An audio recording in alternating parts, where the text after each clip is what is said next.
সারা দেশে রাত ও দিনের তাপমাত্রা আগের তুলনায় বাড়ার সম্ভাবনা রয়েছে। তবে শেষ রাত থেকে সকাল পর্যন্ত সারা দেশের কোথাও কোথাও হালকা থেকে মাঝারি ধরনের কুয়াশা পড়তে পারে বলে জানিয়েছে বাংলাদেশ আবহাওয়া অধিদপ্তর। আবহাওয়ার পূর্বাভাসে এসব তথ্য জানানো হয়। আবহাওয়ার পূর্বাভাসে আরও বলা হয়, পঞ্চগড়, কুড়িগ্রাম, যশোর, মৌলভীবাজার ও গোপালগঞ্জ জেলার উপর দিয়ে মৃদু শৈত্যপ্রবাহ বয়ে যাচ্ছে। শিগগিরই এমন অবস্থা প্রশমিত হতে পারে। একই সঙ্গে সারা দেশে রাত ও দিনের তাপমাত্রা আগের তুলনায় বাড়ার সম্ভাবনা রয়েছে।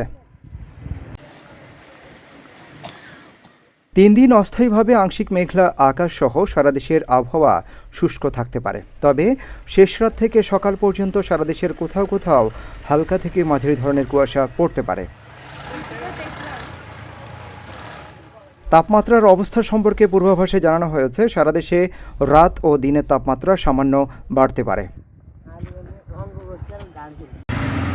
সোমবার সন্ধ্যা 6টা পর্যন্ত পরবর্তী 24 ঘন্টায় সারা দেশে রাতের তাপমাত্রা সামান্য বাড়তে পারে এবং দিনের তাপমাত্রা সামান্য কমতে পারে।